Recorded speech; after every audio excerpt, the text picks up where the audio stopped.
Dans l'épisode de Demain nous appartient du lundi 28 août 2023, Victoire, Solène Hébert, pose des questions à Soraya, Kenza Saibi Couton, sur l'homme dont elle lui a parlé la semaine précédente. La jeune femme botte en touche, gênée, mais Victoire insiste et finit par comprendre qu'il s'agit de Gabriel, Martin Mille. Soraya confirme, expliquant avoir beaucoup de mal à cacher ses sentiments pour lui. Au cabinet, même Raphaël, Jennifer Loret, a remarqué que quelque chose se tramait entre eux. Victoire lui conseille de ne parler directement avec Gabriel, mais Soraya a une autre idée, se réinscrire sur les applications pour se sortir Gabriel de la tête. Charlie, Clémence Lasala, passe voir Gabriel au cabinet et cherche à savoir depuis combien de temps il n'a pas eu d'aventure avec une femme. Gabriel se montre vague, déclarant ne pas être intéressé. Il a trop de travail en ce moment. Loin de se démonter, Charlie décide de réactiver son profil sur les applications de rencontres. De son côté, Soraya va faire quelques courses et tombe sur Maître Leclerc. Fidèle à lui-même, l'avocat joue les séducteurs, déclarant ne pas croire une seule seconde que Soraya soit en couple avec son assistant, comme elle lui a fait croire lors de leur dernier rendez-vous. En fin de journée, Soraya retrouve Nour, Sahel de Figueiredo, au Spoon et se met à traîner sur une application.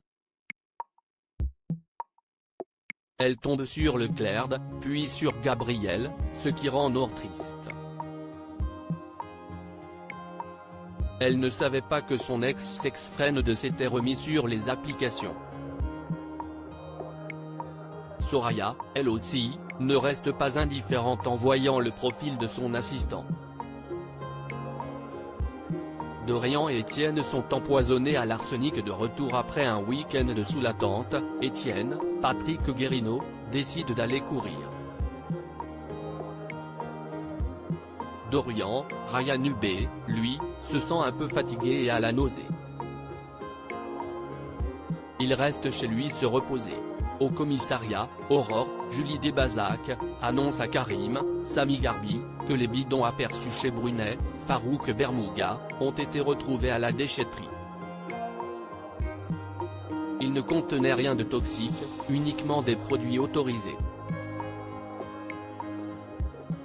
Ils n'ont donc aucune raison de maintenir Brunet en garde à vue. Au Spoon, Romy, Dounia Cohézin, déprime. Elle n'arrive pas à croire que Brunet ait pu ainsi les mettre en danger.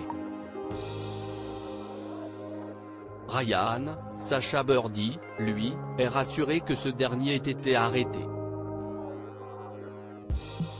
Il ne lui fait pas confiance et pense que sa mère est bien mieux sans lui. Contre l'avis de son fils, Romy appelle Victor, qui a été relâché par la police, et le retrouve au Spoon. Elle lui annonce qu'elle a décidé de quitter le domaine viticole. Leur relation est trop compliquée, et il vaut mieux qu'elle se tienne à l'écart de lui. Brunet la supplie de lui donner une chance, mais Romy a pris sa décision. Elle a déjà accepté un poste à Toulouse et doit partir à la fin de la semaine. Brunet accuse le coup. De plus en plus malade, Dorian se rend à l'hôpital, où il fait un malaise sous les yeux de William, Kamel Benegazi. Le médecin soupçonne une intoxication à l'arsenic, d'autant qu'il explique avoir bu de l'eau du lac pendant le week-end. Il souligne que son père s'est également baigné assez longtemps, ce qui pourrait le mettre en danger, lui aussi. Inquiète, Bénédicte, Honorine Magnier, appelle Étienne, qui commence justement à se sentir mal. Ce dernier tente de répondre, mais la batterie de son téléphone lâche. Il fait alors un malaise au milieu de nulle part.